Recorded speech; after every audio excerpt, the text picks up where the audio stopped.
నమస్తే, welcome to Telugu రాజ్యం. నేను విద్య. సినిమా ఇండస్ట్రీలో ఇటీవల కాలంలో కలిసి జీవించే వారి కంటే కూడా విడాకులు తీసుకుని విడిపోతున్న వారి సంఖ్య రోజు రోజుకు అధికమవుతుంది.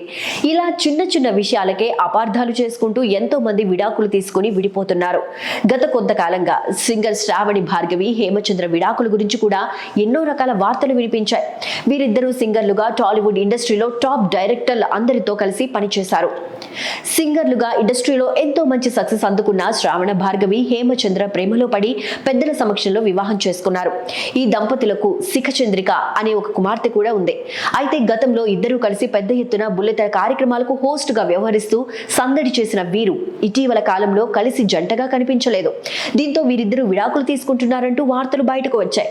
ఒకానొక టైంలో ఈ వార్తలను పూర్తిగా ఖండించారు. ఇకపోతే శ్రావణ భార్గవి, హేమచంద్ర ఇటీవల ఎక్కడా కలిసి కనిపించకపోవడం, శ్రావణ భార్గవి ఇటీవల తన కుమార్తెతో కలిసి దిగిన ఫోటోలను షేర్ చేయడంతో మరోసారి వీరి విడాకుల గురించి వార్తలు చెక్కలు కొడుతున్నాయి. అలాగే సోషల్ మీడియాలో కూడా శోభన్ భార్గవి, హేమచంద్రకు సంబంధించిన ఫోటోలను డిలీట్ చేయడంతో మరిన్ని అనుమానాలు కలుగుతున్నాయి.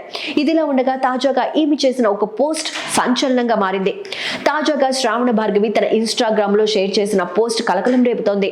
లైఫ్ చాలా సున్నితమైంది. అవసరాలు, అపార్థాలు, చిక్కుముళ్ళు, వివాదాలు, గొడవలు వీటితోనే బతికేయడంలో అర్థం లేదన్నారు. ప్రేమ మాత్రమే అర్థవంతమైంది. మనం ఒకరితో ప్రేమలో ఉన్నప్పుడు వారిని ఎక్కువగా ప్రేమించడానికే చూడాలి. జీవితంలో మనం గెలిచామో ఓడామో అదే డిసైడ్ చేస్తుందని శ్రావణ భార్గవి రాసుకొచ్చారు. దీంతో ఈమె హేమచంద్రను ఉద్దేశించి ఈ పోస్ట్ చేశారా, ఆయనతో విడాకులు తీసుకున్న విషయాన్ని ఇలాగా తెలియచేశారా అంటూ ఆశ్చర్యపోతున్నారు ఫ్యాన్స్.